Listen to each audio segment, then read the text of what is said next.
Last time on Desperate Attune, Bidrohi took the crew out for a celebratory night at the Chipped Cup. The crew and the Blue Smoke Troop were in high spirits as they sampled expensive drinks and engaged in a game of Sword Twister, which is like Twister, but with swords. Two people were absent from the festivities, Saeeda and Don John, the Blue Smoke Troop manager. Saeeda was looking for some advice ahead of their striking as Jasper and felt that Don John was best placed to help. He told her that Hazenixus had his eyes on the crew and would know about any move they made, but there was a way to plant some false information to waylay their suspicions and buy some breathing room. Grateful for the help, Saeeda offered some information of her own. The Prince of Beginnings was already upon them, and it was best that Don John hear about it directly from her. Upon hearing this, Don John had more to add. The demon Ixus appeared to have faked his own death, perhaps in anticipation of the Prince of Beginnings' return, perhaps to somehow take advantage of it. Meanwhile, Bidrohi was making up with Mumtaz. When they took a break to speak, Mumtaz expressed her guilt over putting him in danger. Her romance scam on Anishan Rakis was coming to a close, and while by all means she should be laying low afterwards, she felt like she could not leave Bidrohi again for months. Yet staying with him meant giving his enemies an opening that they could exploit. Bidrohi assured her that all would be well and that he thrived on danger. This was good, because exactly that kind of danger was close by. Tamira, Clem's wife and rival, was also present and had been watching the spectacle with great interest. When Mumtaz left for the back rooms, Tamira sensed the opportunity and followed with ill intent. Thank you for listening to Desperate Attune. You can support us with a one-time donation on Ko-fi or for $1 a month on Patreon for access to bonus content such as post-game banter and a newsletter from Tree.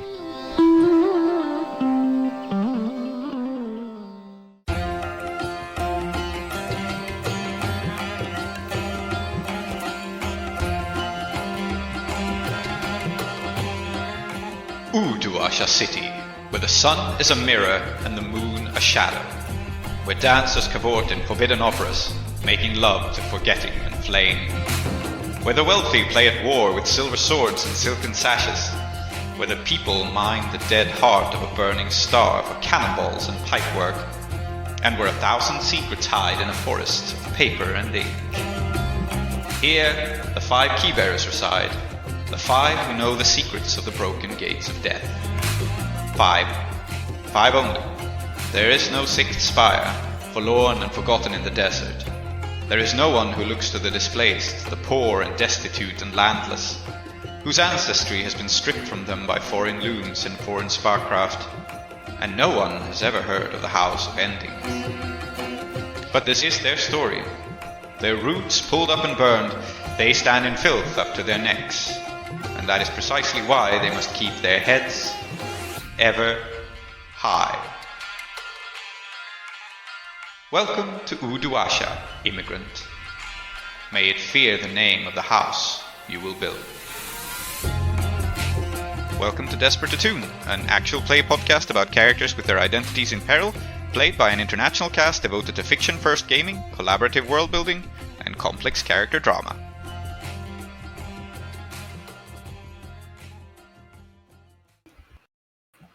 Am I interrupting something?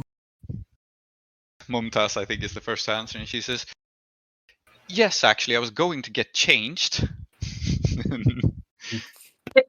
Don't let me keep you. Tamira? Yeah. Oh, it's you again. Hello, Clem.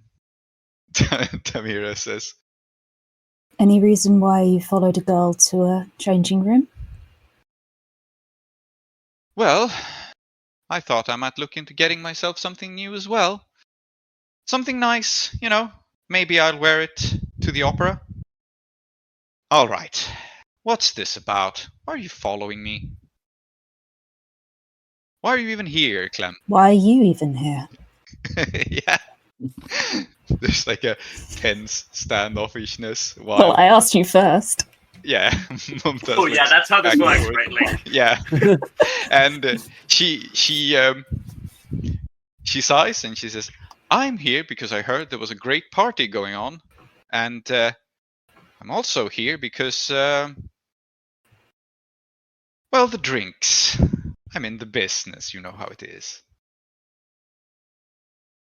Still didn't find the Black Veil. 600? Yeah, she goes a little cold hearing this thing, and she says, they're opera performers. They don't have that degree of taste, Clem. They just need something strong. And now Mumtaz is mildly offended. Well, I'm sorry that the party isn't to your tastes. Maybe you should leave. Well, not that it's any of your business, but I'm actually here to work. Unlike you, who seem to have taken up rather a dilettante lifestyle. I like the pauldron. She points at your... Thank you. But anyway, I was here for you, darling, she says, turning around to Mumtaz, now pointedly ignoring you, like turning a shoulder towards you. And she just says, because I thought you might be in the need of some interesting substances? You and your troop? And yeah, she is just making a move on the blue smoke troop. And unless you stop her, it's going to work, because Mumtaz is in fact in need of various like sedatives and other substances, because she's about to rob a really rich guy, and quality poisons and stuff would be very helpful. Get her, Clem.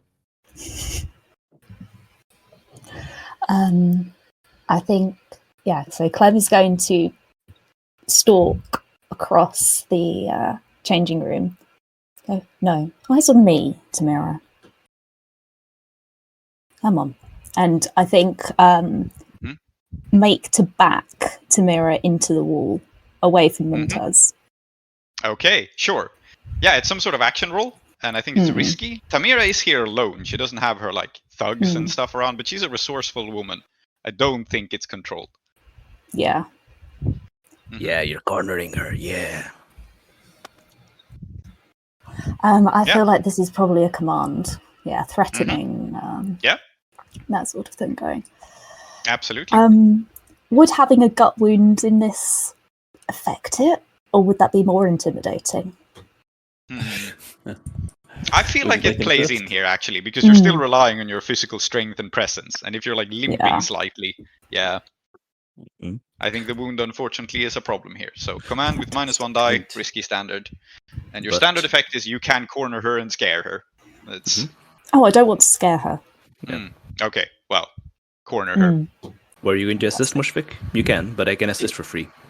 I was going to assist by... how can I assist? Mushfiq is also there. No, I'm gonna assist by having told Clem at length about how bad the tea is here, so she can, so Clem can make Tamira feel bad about that. Oh, really? Here for the drinks? The tea. Yes. Yeah, very good. What kind of hedonist are you coming over here for the tea? Get out of here. I know exactly what you like. Yes. Good. Okay. Well, fair enough. You have a bonus die for insulting her tastes. That does seem like it would work on her. So,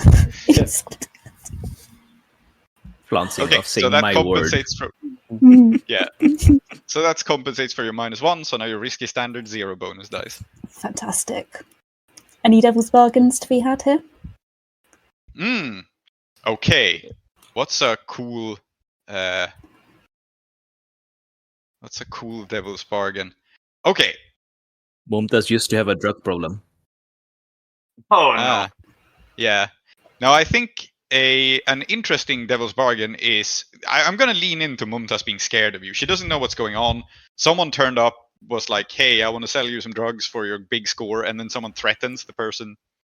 Right? I think your devil's bargain is simply Mumtaz disappears. She's a talented thief. She's not gonna stick around while people have some sort of shakedown. So you will lose track of her. And this is also a downside for Bidrohi, because I think she's leaving the party. The situation has gotten too hot for her. But I was about to get laid. No. Yes, I know. Clem's a bro. Clem's wingmanning for Bidrohi here. Okay, Two so thumbs you're up. not taking the devil's bargain. No. Yep. Sounds good. Let's see how it goes. Maybe I should have taken the devil's bargain. Yes, Why don't you it's a roll 1 and a another 1. die just so we find out? You didn't. You can roll No, another die it's if you fine. want to see if it would have made the difference. No? I'm just curious. Okay, I know well, this is not how probability works. So, See, Mumtaz, no, it's fine. Mumtaz watches this confrontation, and she sees it, and Tamira is backed into a corner very effectively, and she says, Oh, you want to monopolize my attention now, do you? Well, I'm here to make a sale, but thank you for helping out with it, dear, she says, and she pets your cheek with contact poison to make you pass out. No, she doesn't. Yeah, you can resist it. Absolutely. I'm resisting that. And I think Break your it's by, wrist. yeah, it's by Clem taking her wrist in their hands. Mhm. And Okay. oh, yeah, I'm going to lean into it, moving even closer, hmm like inches away from her face. hmm Yeah. All right. Prowess? Well, it's a prowess resist. Yeah, let's start there. Fantastic. That was not stressful at all. You roll a 6, but you've still failed the roll, which I think means Tamira yeah. still has the initiative. So you grab her hand, she smiles and looks into your eyes, and she says, "Oh, bummer. I really thought you were going to be useful for once in your life, Clem." Is Tamira the kind of person who says bummer? Apparently, yes. You know, I think we should murder this person. Who am I supposed to have my tormented psychosexual relationship with now? Yes. Mushfiq bye. Mushfiq bye. Yes. Anyway, You could also try Al-Qadar Al-Khatam, but yeah, sorry, go on. I think, since you failed the roll, right, she doesn't poison you. You reduce the consequence of this to limited, which, let's just say you resist the consequence altogether. You still fail the roll, though, which means that you haven't convinced her or Mumtaz of anything. Tamira is just, like, irritated, but happy to have a chat with you, and, yeah. So she told you she thought you were going to be useful for once in your life. What do you do? Clem's going to kiss her to make her shut the fuck up. Ah, fantastic. Bad. Skirmish time. You Skirmish. think she doesn't have contact poison also on her lips? Oh, come on, yeah. No, that's what she was drinking the tea with. Uh-huh. Man. Be logical. Yeah. Sure. Uh-huh. Yeah, you're right. She definitely wasn't drinking the tea because the tea is specifically laced with that antidote to the poison. Yep. Yeah. The poison Yeah. for Clem. Clem's So, poison. Yeah. Yes, Yeah. Clem's poison, indeed. That means you just have to lick the antidote out of her teeth. Oh my god, that's disgusting. Don't do that. I'm going to give you a choice, Clem, I think. Either we can make this a roll, and you can like, if you succeed the roll, you can say what happens. Or, and I think this is a real possibility, what people have just said does happen, and you do get to kiss her, you do get the upper hand on her, but she gets to poison you for free. It just won't, act immediately. So it's up to you whether you want to take a gamble here, or if you just wanted to kiss her, get poisoned with the slow-acting poison, and, but still shut her up. You picked the wrong day to have a gut wound. I did, didn't I? Mm-hmm. Is it every day a wrong day to have a gut wound though? Yeah, I Maybe think not so. for them. Uh-huh. Sometimes the right time to have a gut wound is when there's a hot doctor on the premises. Mhm. You know, You Grey's Anatomy make a good style. point. Yeah. Yes. Yeah. Anyway, it's up to you whether you want to risk it or just take both the success and the consequence. I think the latter can make perfect sense here. Yeah, I think I'll take the success and the consequence. Yeah. Because this gut wound is killing me right now. Mm-hmm. Yes. So, you kiss her, and you get poisoned. And, yeah, she is a little bit overwhelmed. Like, for once, you do shut her up, not just physically by blocking her mouth, but also you take her breath away. She is surprised and overwhelmed. We can't do the copyright. Oh shit! That's the reason, huh? Okay, that's good to know. Okay, What was that? Yes. Anyway. Yeah. Mm-hmm. Yeah, Clem, you fully have the initiative here. You kiss her, you pull away, she breathes in shock and surprise, and you have a couple of moments before the poison sets in. What do you do? Oh, Physically and emotionally. Yeah. What would Mushfiq do? what would Mushfiq do? Indeed. From whose perspective? Like, if Mushfiq was Tamira? No, don't think about it. Clem, don't think about that. Just answer the question. What would Mushfiq do? Hookshot away. Hookshot away. The situation has gotten awkward. Fuck! I didn't make a hook shot. Oh shit, they're fucking haunted. They're going to kiss her again. They don't have Okay. horrible times. They're Okay. traumatized, Yeah. baby. Yeah. Okay. So you're just making out with her in the changing room. Lovely. Okay. They're drunk. Now I think now I think the situation has changed. So she was totally here to like interrogate and question Mumtaz. That was the entanglement role. This has now effectively been upgraded and made worse. So unless you resist this, Clem, first of all, you can't resist passing out because you accepted that consequence. Mm-hmm. Yeah. So you are passing out. But unless you or someone else you resists this, she's just going to kidnap you instead for questioning. Oh. Like, she wanted to learn more about your crew, but you know way more about the crew than Mumtaz. I think that if it's okay with you, Clem, I would like to say they would like to resist. Because, as previously discussed, poison is literally one of the things that we're on the lookout for. Yes. Like, I mentioned that at the beginning, thinking, oh yeah, I am, but like, I'm just saying it. And it turns out it's very relevant. And I think in this case, the way that Saeeda's resisting is that, like, after that meeting, which I think happened fairly early on in the night, they are just like keeping an eye on the crew, right? Like, they've decided that's their job. Okay. Cool. If you roll a resistance roll, then you can just appear in the scene and we'll keep it going. So Mumtaz is still here. Clem is here, but like falling unconscious.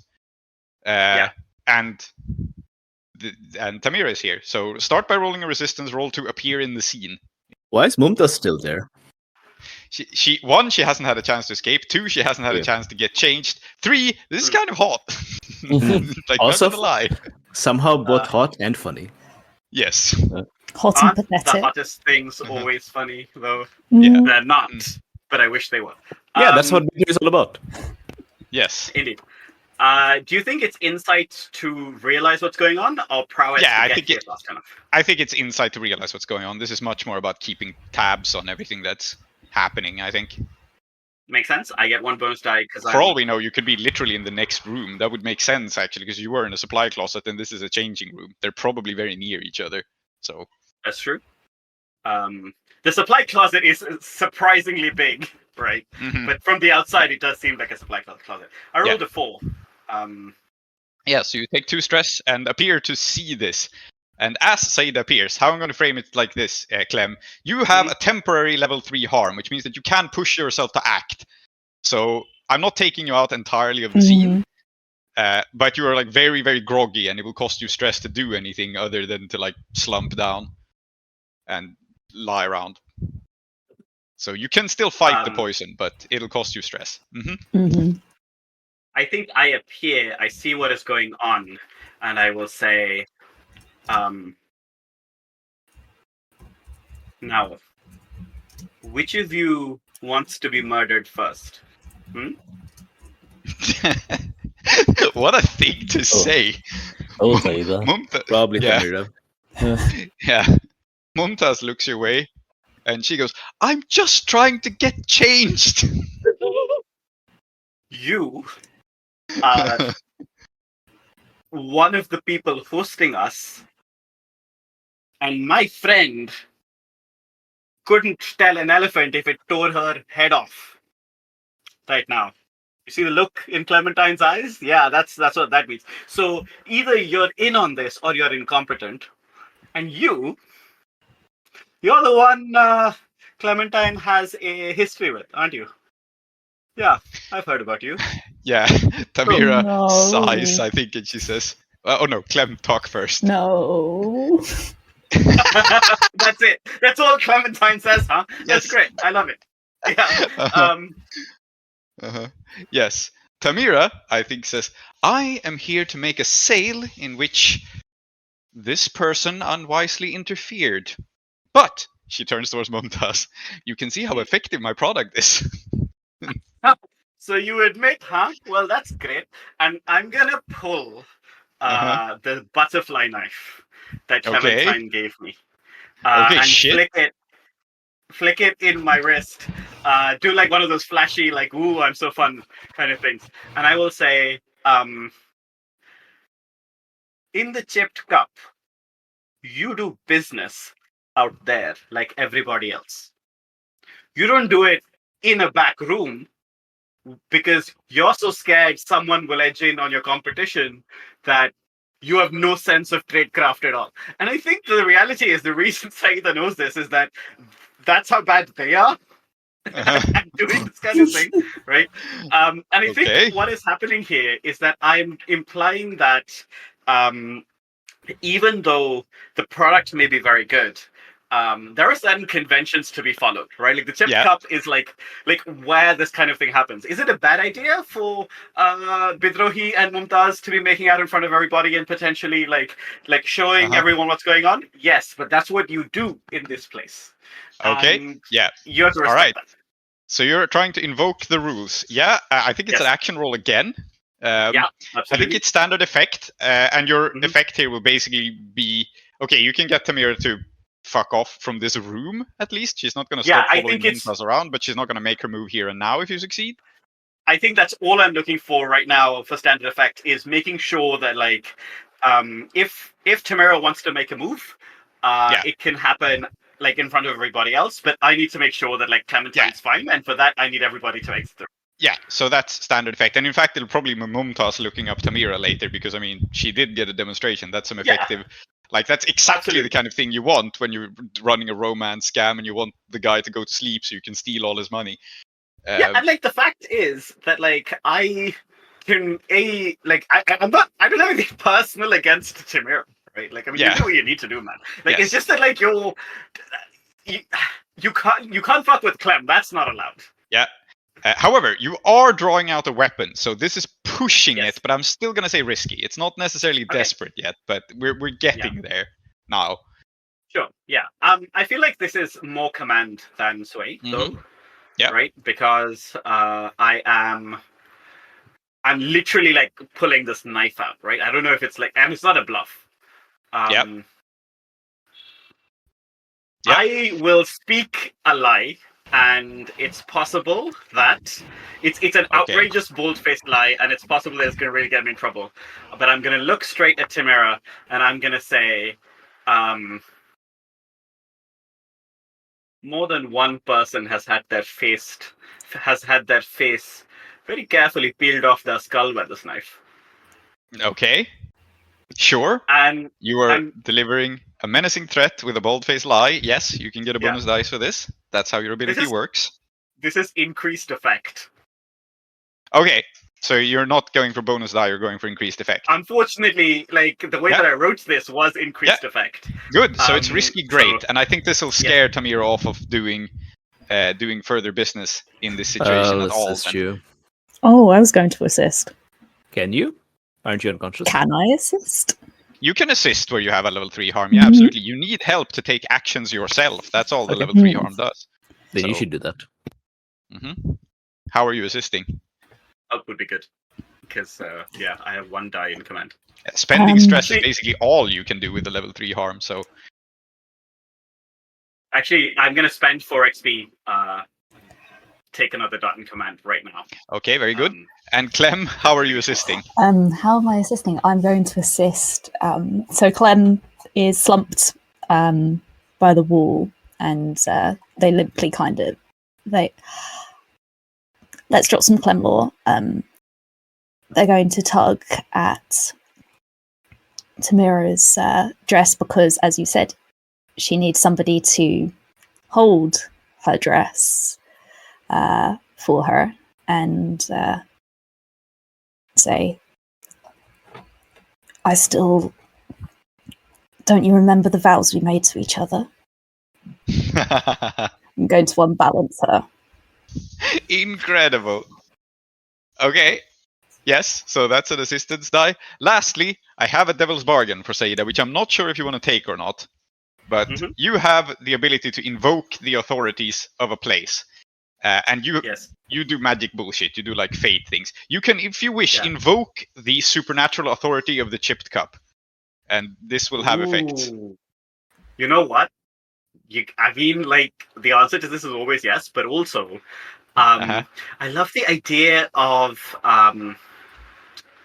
So I've been thinking a lot about the Jean Le Carre books over like the last week, just randomly, and there is something so like different to the way those books are written in terms of like tradecraft and spying, as like something like a thriller novel, right?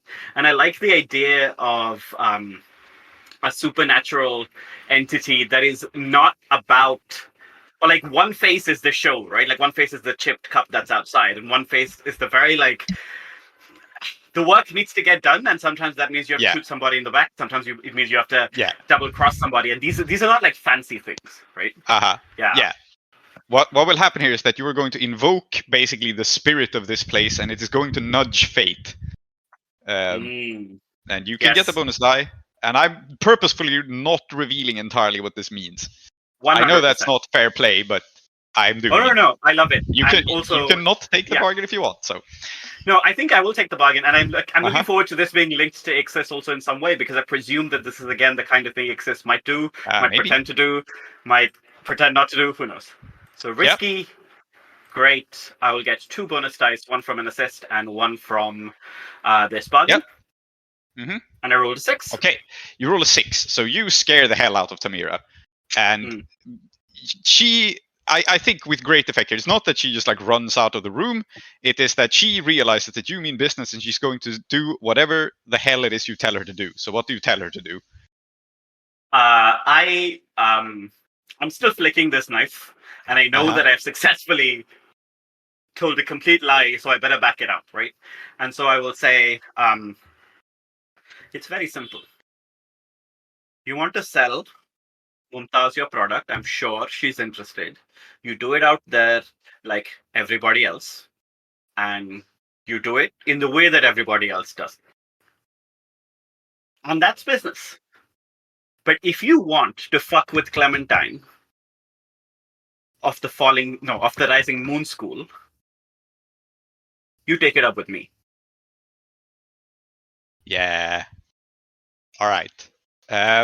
She goes like, "That's understood. May I go?" And she's just like terrified of you. Yeah, I will. I'm just gonna like wave towards the door with the knife in my hand, being like, get the fuck out of here." So what's going to happen here is that she's going to fuck off. I don't think that you have necessarily negated this Mumtaz situation entirely, but you have, she's not going to act on it now. She's not going to act on it soon. She's going to be interested in her still, but basically the entanglement rules are no longer in effect. This is just now a narrative consequence that she has been introduced to Mumtaz. The other consequence is that Tamira is now scared of you. We can note that down somewhere. I will. She's not afraid of Clem at all, but she is afraid of Saeeda. However, there's also a devil's bargain, and the fates turn slightly. So out in the main room, where Bidrohi and Mushfiq still are, there is a nudging of fate. Something twists and turns, and the doors to the chipped cup open. As Bidrohi, you are waiting for your girlfriend, who is going to come back to you. You are going to have a good time. You're going to help her out with the scam. You're going to possibly move in together.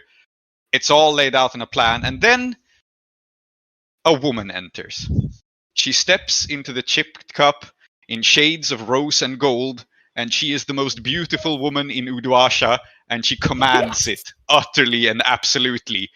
And the esteemed lady in shades of rose and gold, Uduasha's most beautiful, most mysterious and haunting celebrity, is in the room, and she's looking straight at Bidrohi. It is the best thing that has ever happened. 2 thumbs up. Bidrohi,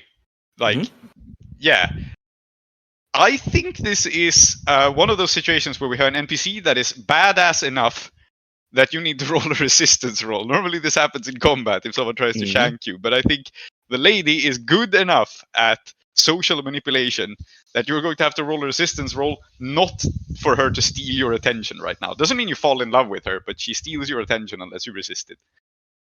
No, I'm looking. Like Mumtaz is still in the bathroom. There's Mushfiq Bhai and Cherubino, and I mean, I have to be looking at something. Yeah, and I think she is, Saeeda shifted the fates, but from her point of view, she's just here because she heard about a really interesting party at her favorite haunt, and she decided to check it out. She's obviously here with like a clique of people, but she glides into the room accompanied by her clique of people, and she heads over to Bidrohi and she just goes, "I'm sorry, you're in my seat. Would you mind terribly?" Because Bidrohi, you are in, it turns out, the VIP seat. It didn't matter before because no VIPs were here, but this is the most VIP. But Yeah. we were here. Is it like a love seat only big enough for two? Yes, it is. And so she says this, to be clear, somewhat flirtatiously. She's not telling you necessarily to give up. If you're bold enough to share the seat with her, so be it. Now, if I was single, Are there you would bold be. enough? Oh, I want to make clear that it is so interesting that, like, from Bidrohi's point of view, this is normal. But from our point of view, Bidrohi is genuinely like, this may be the most badass person he has ever seen. Yeah. And he's just going to be like, casually, yo, this is incredible. Yeah. So if Bidrohi was single, this scene would play out differently. But Yes. Bidrohi is not single. And his girlfriend is emerging at any moment. So I think what he will do is say, "Oh, I am very sorry, your esteemed ladyship. I'm a huge fan, and I would never give offense. I would. Unfortunately, there are two of us, and there's one of you, and there's only two people who has room on this chair. So I will give it up to you, and I will make myself scarce." And he gives a bow. And takes their drinks and starts heading away. Okay, so you are giving the lady her space. Yes. Very good. Yeah. I don't think there's an action roll in backing off from her here. It makes sense. Yeah. It is the rational thing to do. Yeah. So, she glides down in her seat and she will relax and she will say, I think, "Thank you so much. I really appreciate it. I hope to see you again later." And because she is, great. She's a nice person. She's not a bully. It's just this is her seat, and it's kind of important because this is where people expect to find her. So No, but is she genuinely like, and like, you can tell me to back off, but like, I'm just like, so you suddenly being in her mind is so like familiar to me. Like, I presume that everybody in this room is like, oh my god, Bidrohi got to speak more than 3 sentences with her. Yeah, exactly. This is not a person you talk to or a person whose seat you continue to sit in when she enters the room, right? Because the expected thing to do would be to run away the instant she steps in. So Oh man, this is so good. You have drawn a ton of attention. This is basically the consequence of all of this. And now all of the spies in the room who were previously like, it's annoying that our spy business got interrupted by this random party. Now they're suddenly interested in you. Remind me, was Mumtaz about to leave the changing room? Yes, she is about to come back. Okay, then what I'm going to do, Amira's been scared of. Yeah? For multiple reasons, is your leadership, you will definitely be seeing me around. Maybe you'll also be seeing Mumtaz. Come, it's you won't believe who's here. Oh, you want an introduction, do you? Yeah, I'm going to, because it's like this. There's a really hot woman who I'm talking to while my girlfriend was away. We're all very drunk. It could get a bit awkward. So I think the best way to diffuse this is to, be like, no, I'm just going to introduce you to. It's all perfectly safe and natural. Yeah. Also, absolutely. She's in showbiz too. Maybe this is good for Mumtaz. I don't know. Okay. Yeah. It is, and this is an action roll because an introduction to the late. I mean, this is. I don't even know who to compare it to, right? But this is like introducing one of your friends to a mega celebrity and be like, you should collab sometime. It's David That's Bowie. the implication. Look, it's David Bowie has just turned up, and Bidrohi's like, hey, here's my girlfriend. You and David Bowie should hang out. No, that's not what I'm saying. I'm just saying this is my girlfriend. That's know. all I'm saying. Yeah. But it still is an action roll. Yeah, that's fine. I was gonna say that I feel like if we did say that to David Bowie, he's nice enough to indulge. Yeah. I mean, he's not. I mean, Yeah, and I think but the lady everybody herself else is is going nice to be enough like, to indulge. including me, is going to be like, how dare you? That's David Yeah. Bowie. You don't get to talk Yeah. to him. Yeah, I think the lady's personality is not such that she's like, "Pfft, I'm too good for you. It's just that everybody else thinks that she's too good for you. So, Tree, I will let you decide this because you played the lady and you have a sense of how dangerous her reputation is. Is this risky or desperate? Oh man, I think it's desperate. And I think the Okay. reason that it's desperate is that it's also that this personality that she has, where she's very nice, very like outwardly like pleasant, is a very studied facade. Yes. To catch the listeners up, if you didn't follow season 1, the esteemed lady was in season 1 where she was portrayed by Tree, and she is a celebrity and one of Uduasha's greatest spies, and also, greatest celebrities. So that's her. It's basically like if David Bowie was also James Bond. That's her. You say that, and then I'm like, wow, I want to watch that movie. Wow. Yeah. I didn't think anything could make David Bowie hotter, but I think being also James Bond. James Yes. Bond is a terrible spy. Yes. Fair. Anyway, The we style, were though. involved. Anyway, Yeah. sorry. Yeah. That's what makes him a good spy. That's her. Your standard effect here is that you can get Mumtaz introduced to her, which will also be genuinely useful for her score and for her post-score safety. So we have a second Blades crew just doing its own thing here, and Mumtaz is part of that. And this is a huge asset to them. So Yeah. Nice. I don't think any of my special abilities come into play here. That's not an intimate relationship that I'm forming. I'm just, in fact, it's not. It's very, very much not an intimate relationship I'm forming. Could have a Dosbergen. Okay. I don't think you should take it, but falling irrevocably in love with the esteemed lady with shades of rose and gold seems appropriate. Yeah, but that is a. Yeah, No, but that's explicitly what I'm avoiding. Yeah, exactly. It is one of those that I would apply at any other time with her because that's just who she is. But I think. No, I can't think of one. I'm sorry. You can push yourself if you want, but I can't think of those bargain. Yeah, I mean, I'm looking at 4 stress anyway. What's a little bit extra on top of that? Right? Yeah, absolutely. Yeah, it's a little bit extra. Sorry, before you roll, is there something Mushfiq related here as a devil's bargain? Because I feel like maybe rather than pushing more on. Okay, yes. Here's my devil's bargain. If you introduce Sherekatam and go like, this is Sherekatam, sexiest man. Yes. Let him finish. Yeah, great. Good. Yeah, I think. Yeah. This woman is love of my life. This man is love of my life. 2 separate kinds of love. Okay, fine. You can invoke Sherekatam again and grow his legend. Mushfiq bhai, would you like to assist with this? Also? Oh, why not? Yeah, what's your assistance? Are you looking unusually well put together today? I think I was picturing completely the opposite because, after a long trek out in the desert, I think, and a hard game of Twister. And a hard game of Twister. I mean, I think he's got his, like, what do you call it? I think it's just a real. But maybe we can say like it's Mushfiq a real mess, but but you could play it off as like just casually handsome. Like it's too cool to care. Yeah. Okay. All right. You're spending a stress to be too cool to care. Fantastic.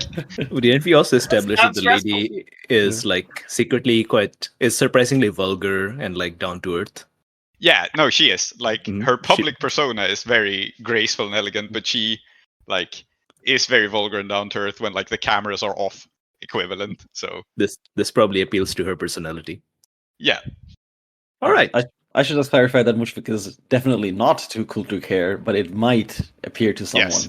that Yes. if they're here like this, it's because they're too cool to care, not because they're an actual mess. Mhm. Okay. Mhm. Not because they're an actual mess. It's truly Mhm. the yeah. That's the Okay. story of my life. Yeah. Mhm. All right. Yeah. Thanks. It's a 6. 6. Yeah. We love Okay. to roll 6. What? It's I almost said we exactly the love to roll same, a 6. Yeah, Yeah, but and it's the same rolls as well. I have started a consequence clock called Sherikatam's Legend Grows. Lovely. This is a bad And clock, to be clear. This is the Yes. kind of clock where okay, good. Yeah. Yes. Hmm. Yeah. In fact, I have clarified it. I have now renamed the clock. I will send it to you again. It is now called Sherikatam's Legend Grows. This is a bad This thing. is the bad thing. Good, thanks. Yeah. Okay. Listen. Because he is, Sherikatam is now being put on the map by all sorts of people as a person of interest. So, and I will remind you, you have 2 wanted levels, one of which is entirely Mushfiq, was established a couple of sessions ago. So, Yeah. Excellent. yeah. All right. Public enemy number 1. So this is what happened, right? The baddest bitch in town rolled up saying, "Hey, are you going Mhm. to move? Are you going to make some room over there, or do I have to sit on you?" And then I was like, "Actually, I'm here with my girlfriend, who is here, Yeah. by the way. Also, here's my Yeah. best friend. Yes. Everything's Yeah. chill." I think we should. This scene has been going on for quite a while. Yes. But I think what happens here to round off this party is that she is actually just going to she and her clique are just gonna kind of join your party and hang out with you. Oh, that's great. I love that. Yeah. Hmm. This is beneficial for many reasons, and it's not like she goes like, oh, these are my best friends or anything, but she is at your party, which is one of those with a celebrity like this. That's a big deal, and she's David going to be Bowie's here at my and have a party, good man. time. Yeah. Yeah. Yeah. Yep. Nothing bad happened in this party whatsoever. Mhm. Everyone good. had a great time. As far as I'm Very aware. good. Yeah. Yeah. Very good. And Saeeda and Clem, I think there's something to round off with you, because I think, Saeeda, you will have to. I don't know what are you doing with Clem. Are you administering some sort of antidote, or just letting them sleep it off, or? Sometimes you party too hard, and then you need Yeah. to be taken home by your friend. Yeah. Yeah, I mean, unfortunately, I have no experience with really like solving the poison problem. I can prevent it, but what am I going to do, right? But what I do know is that we have a friend who does know Clem very well, and if there's anyone I would trust to help us with this kind of thing, it would be Aaron. So Yes. I think what I'm going to do is I will roughly slap Clem across the face and be like, get up, we're going to get out of here. And drag them out of the chipped cup and then get in a rickshaw or something. No, get in a wax cab, right? Mhm. And go to Aaron and be like, this is your problem now. Please help. Yes. Very good. So I think there's one more scene I want as an outcome of this. I don't want to linger too long, so Aaron will take Clem in and all, and Aaron will wake Clem up, which is not difficult. This is basically just a sedative that's meant to put you to sleep, and then you sleep for one night normally. So it's not that difficult to wake a person up with coffee or whatever. But what I want to see here is Saeeda and Clem discussing what the fuck just happened. So I want to make some room for that as Clem comes to their senses at Aaron's. Yeah, I think Clem, you wake up to see Saeeda. I'm now getting drunk because I have. This is the problem. Okay, I think before I left, I would have whoever was around, either Bidrohi or Mushfiq or maybe even Pilot, just been like, Clem's, I gotta go take care of this. Can't be here. It's on you, right? It'll be Mona, darling. I will tell Mona, look, now you are the mother hen now.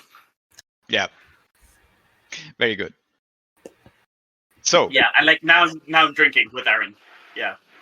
Awake, huh? Can you turn down the light? No, I can't, because this is the darkest it gets in here. You've been out for 3 years. Did my bet on the rising moon pay off? No, I'm the only one left, I'm afraid. Fuck. Bidrohi and Mushfiq, yeah, it was very embarrassing. They fell down a hole and then were drowned by banana beer. Why the hell would you get enough banana beer to drown 2 men, one of which has a hook shot? Oh, well, the fact is that Ketrisi banana beer is quite dangerous, and I think that Mushfiq and Bidrohi may have been impaired. Sure. What actually happened? What happened was that for some truly insane reason, and I expect this from someone like Bhejal, Bald Murad, Mushfiq and Bidrohi don't always make the best decisions. Even Moss sometimes had a lapse in judgment. Why would you? I think at some point you were kissing that woman, Tamira. Why were you doing that? She poisoned you using her lipstick, which I must admit was pretty impressive. Don't you know, in all of the Pulp Fiction novels, the antidote is on their lips? No. The poison is on the lips. The antidote is on the teeth. I see you're fucking with me now, which, yes, fine. But why would you do that when you know that she has it out for you? Like, I admit I don't know the details, but from what I understand, she definitely has it out for you, right? You're telling me I can't kiss my wife? I'm telling you that if your wife wants to murder you, then you should solve that problem, and kissing will not solve that problem. I may speak from experience. I also may be a bit drunk. Don't worry about it. I think we will see Aaron's shocked face at the "kissed my wife" phrase in the background, by the way, because he understands what this means, and he is very shocked by it. Yeah. I mean, unfortunately, I'm not paying attention to him because he poured me my drink, and now he's doing whatever he's doing back there. And this is something that he and Mushfiq could bond over. A mutual heartbreak. Mm-hmm. Too bad Mushfiq didn't hear this. I think actually his expression is more one of severe worry and fear. Like there's non-ethical, not a jealous non-monogamic me. Yeah. You want Mushfiq to get another trauma? Indeed, yes. Yeah. And I think that I am drunk enough now that I'm not being very no, we must seriously talk about this. But there is something even in being drunk and saying it in a way where almost being insistent about it is making up for the fact that I'm not necessarily being profound or complicated about it. So I will just say, but that was, you shouldn't do that, right? I mean, I will stab her if you need me to, and there was a second there where it seemed like I might have needed to, but can I help you somehow? Can we just figure out a way for you to not kiss this woman?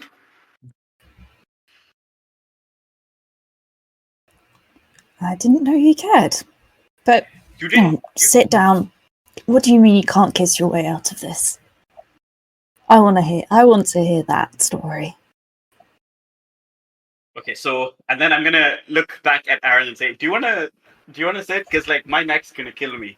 So maybe Yes. 25 years ago, right? And then I'm just gonna tell the story. And it's possible I might even record the story as an extra because it would be very funny. But I will go off in this direction, right? And I'm happy to be deflected. I don't even necessarily know if Saeeda's I am being deflected, but I will permit it. She's just drunk. But I think what is happening here is just with when we were out in the Deathlands and Saeeda was saying, no, but you're one of us. Like, this is definitely Saeeda, like, understanding that, like, her and Bidrohi and Mushfiq are, like, knit together in a way that's almost like effortless. Like, I mean, we don't need to, not effortless, but like we don't need to talk about it. Like, we know why we're together. And I think Saeeda's like, okay, I got to really like bring Clem in somehow. And if it means talking about why kissing your way through problems doesn't work, Saeeda will make that sacrifice. Okay, cool. Weirdly, I think there might be room for a healing role in this scene, partly because there's medical care, and also partly because Clem is getting emotional attention. So Yes. I'm just pointing that out. We're still in downtime. Yeah, I have a level 2 harm, but it can't control my feet, so I don't need it. But I'm happy to take a stress to assist you in this healing role. So Aaron has 2 because he's our expert. Mm-hmm. So I get +1 because he's my bestie. Yep. No. Yes. And +1 from Saeeda, so 4 dice. Fantastic. Very good. Yep, 2. It's not too bad. Mm-hmm. So 2 ticks. Mm. Yeah. And I think I'll do it again. Yeah. As well. I also think this healing roll like removes the poison entirely. Mhm. FYI. So Yeah, you no longer have any effects of that. fantastic. I do need to get rid of the level 2 and the level 1 harm. Yep. So doing another Yeah. healing roll makes sense. Mhm. Talking so to this Saeeda, one, being fixed up. is it 2 or 3 for this one? It's 3 for this one, because 3, you're not yeah. getting Saeeda's assistance the second time, but I'm perfectly fine with applying Aaron. He's in the same scene, and that's 2 more Fantastic. ticks. So you have managed to Nice. heal the wounds you sustained in the desert, kinda. You have a level 1 harm still. But- Yeah, fantastic. Very good. All right. Cool. So that's Clem's 2 downtime actions. Mm. Bidrohi has taken 2 downtime actions, and I no have one else has taken everyone, any else. Yeah, no everyone one else keep is up. Saeeda's primary. taken 1. Saeeda Saeeda's taken cleared 1. Yeah. twice. And Yeah. I have an opportunity for Mushfiq to take 1, actually, and maybe even for Bidrohi to take 1 for Mushfiq. And it's simply this, Mushfiq. You are among friends for the first time in a really long time. Like, the Yes. troop likes you, the crew likes you. I think it's a perfect opportunity to work on your trauma clock, actually, to just have a good time. Mm. So I was actually thinking of doing something along that line. So I think the way I was picturing it was I've taken a few roles dealing with the past, but to do something that is looking forward to the future. And I was thinking that maybe like I think the idea that I had was to talk with someone. Maybe pursue Clem, Mushfiq's interest in Clem. So, I think it would make most sense to just talk to Zahir about this as his, long-term Yeah. friend, As his buddy, but- yeah, absolutely. as a buddy.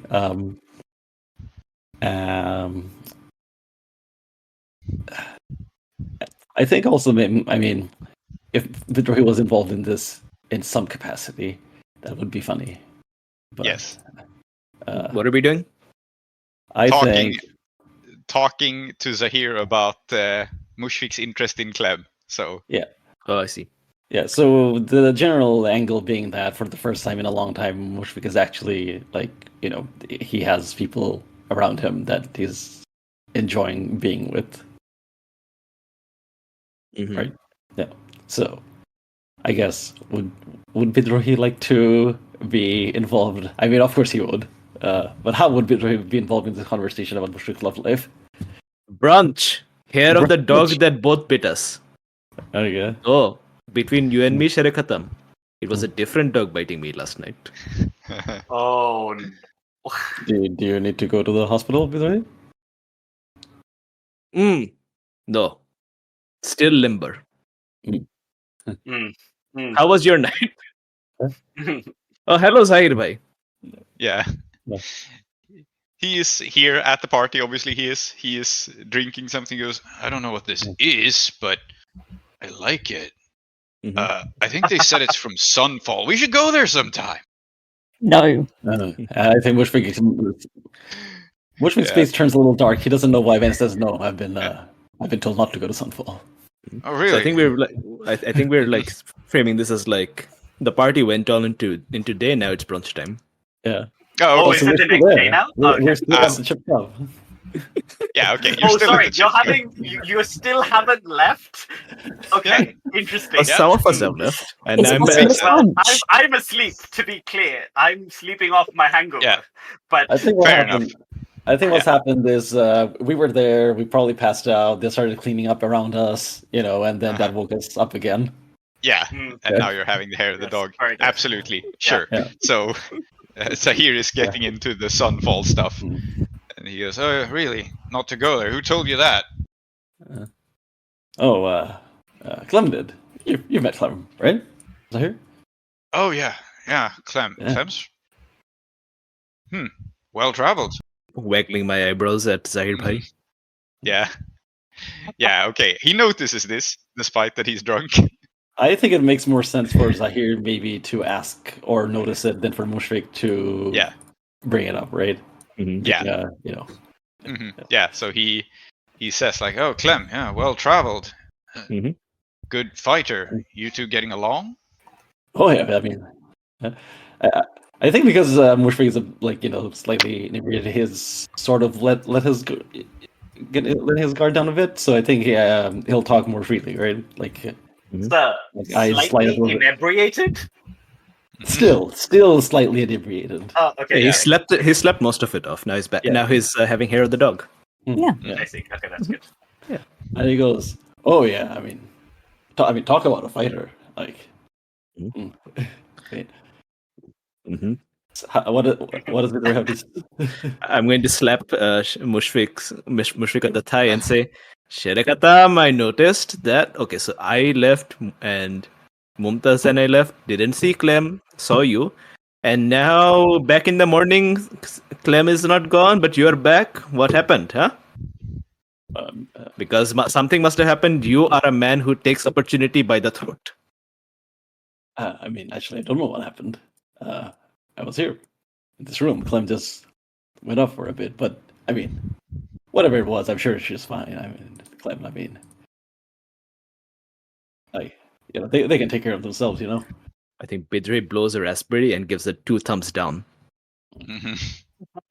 I think at this point, like Mushfiq's like talking to Zahir and goes something like, "Look, Bidrohi's got some idea in his head that like we're like Clem and I are interested in each other. That's ridiculous, right? Like, I mean, like, it doesn't mean anything when you dream about Clem, risking you from the fires of Ketris, in there, like, it's just carrying you away, like that, just 2 dreams like that doesn't mean anything, right, Zahir?"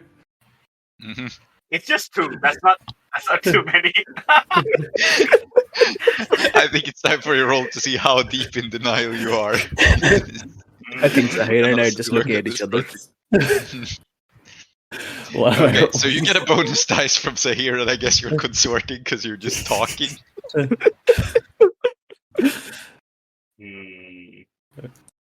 What's his love life like? Oh, it's a 5. Finally. Yeah. Was that 2 ticks? Yes. Yeah. What's his love life like? I'm now picturing Bidrohi as Tommy Wiseau. Yeah. So anyway. here, how's your sex life? Anyway. We can't talk about it. Yeah. I cannot tell you. It's confidential. Yeah.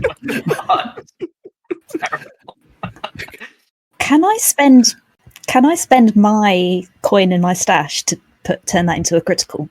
Yes, you may. Oh my god. Absolutely, you may. Please do, How? Clem. How are you doing this? How does money help? It's bottomless brunch, bitches. Okay. Would you like another Yes. Clem apparently, while drunk, before the whole Tamira thing went down yesterday, paid for bottomless drunk. Yeah, see, brunch. Clementine thought he was also going to be there in the morning and knew that he was going to be too drunk. So Yes. prepaid. This is the mark of an experienced party. Fantastic.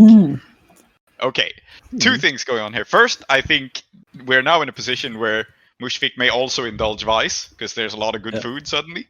Yeah. And 2, you finished the project. You erase one trauma. I think, all right, to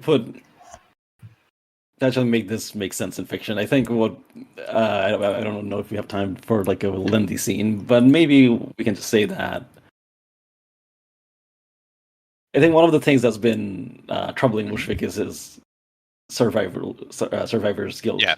And Zahir, I think, is someone to talk about. So we could skip ahead a little bit when he gets there, and maybe Zahir can just say something like Mushfiq's looking happier, and Yeah. and then Mushfiq, I think, would say something like, I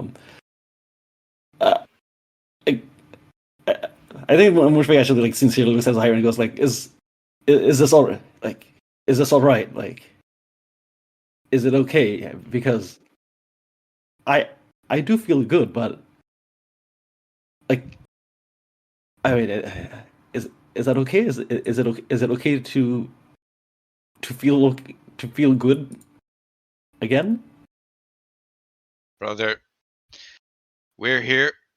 We're gonna do good things. Can't really do without feeling good, can you? I'm hungover now. But we're gonna get back into the action. And so's Clem.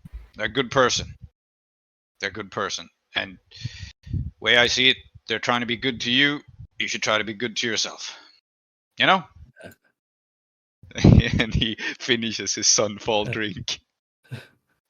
Sherikatam, why is it even a question that you can't feel good? I think Mushfiq he's going to be sincere, right, for a change, and he goes, because I was responsible for them, Bidrohi. They all died on my watch. Like, I've blamed everyone for what happened there. I blamed it on bad luck. I blamed it on Omid and the Jazail cheese. But at the end of the day, they were my men, and it's my fault. I think Bidrohi is just going to look at Mushfiq for a few seconds, and then he's just going to embrace Mushfiq hard. And then he's just going to say, Mushfiq bhai, I'm sorry that happened. I'm not going to tell you it's not your fault or whatever. I wasn't there, but like, you are alive. And you should live like you're alive. Because like, if all these people died, but like the man who lived isn't living, then that's even sadder, isn't it? They wouldn't want that. I wouldn't want that. We can. I think Mushfiq will like silently nod, and we can just see we can see the single teardrop falling from his eye. And Zahir hugs you from behind. I'm hugging you from the front. Zahir's hugging you from behind. Yeah. I love you, man. Murad comes in and joins the hug as well. Yes. He doesn't make Absolutely. it on. Yeah, he just wants hugs. And I think there's this big group hug, and I think actually that's a very good place to end the session on, isn't it? Yes. Okay. Hey, Mushfiq is no longer haunted by. Yeah. I have one downtime action. Okay. It is a very nice place to end, but unfortunately, I think this is the epilogue. I just and it's just I have this book, right? And I think originally I was like, oh, it would be good to introduce Bidrohi to some of the more supernatural stuff, but I think maybe Saeeda won't do it yet. But I'm gonna start a long-term project, and I'm going to call it a new name. I haven't decided what this name is yet. The clock will probably the name of the clock will change when I figure out what it is. But and I think it like should be 8 or 10 or 12 texts, however long you like. But basically, I'm starting on another project to give the Prince of Endings another name, and then maybe figure out what the hell is going on with this existing. We already have that. We already have a project to give a new name, yeah. So you can just do that. It hasn't been worked on yet, so yeah. Also, it's not an old thing. It started during this score. Okay. In fact, so Yes, that makes sense. Okay. Mhm. In that case, I just want to work on that clock then. Yep, by reading the book. So I think it's just study. Mhm. So I'll just roll my study as a fortune. Yeah, and we'll see what you find in this book. I guess the epilogue A we 6. focus on is it's a 6, so it's Yeah. 3 ticks towards the end of the beginning. The other name of the prince. I think the logical thing, and I don't know what's in this yet, and this is one of those things we maybe don't detail what's in it yet.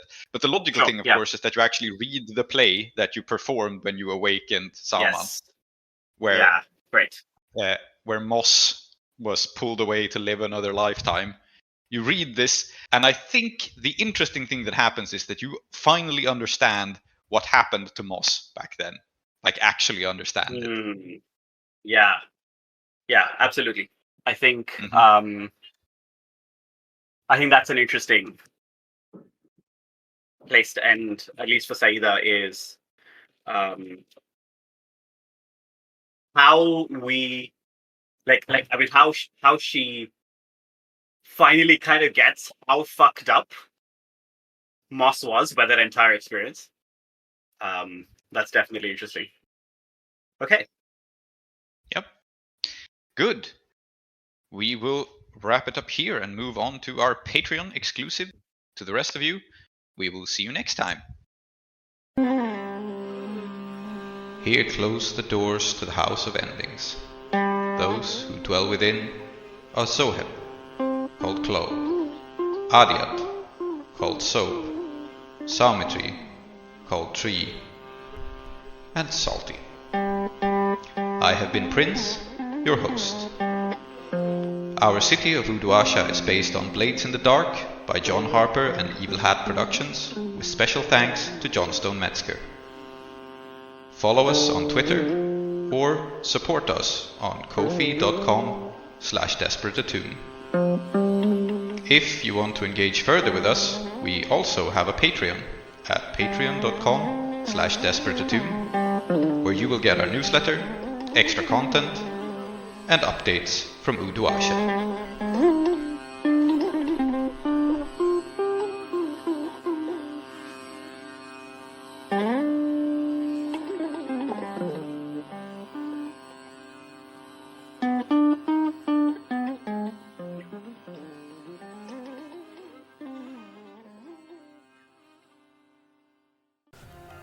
On the next episode of Desperate Attune, to speed up this process, I have asked Alqadar sir to bring visual aids. Alqadar sir, please show them the big pieces of paper. I can help hold them up against the wind. And we are essentially going to deliver a PowerPoint presentation. PowerPoint presentation? Yes, he has brought, absolutely, I'm with you, he has brought a flip note board. I wanna just be clear that it's really good that nobody told Saeeda about the plan, because if they had, the PowerPoint presentation would have been featured. Yes.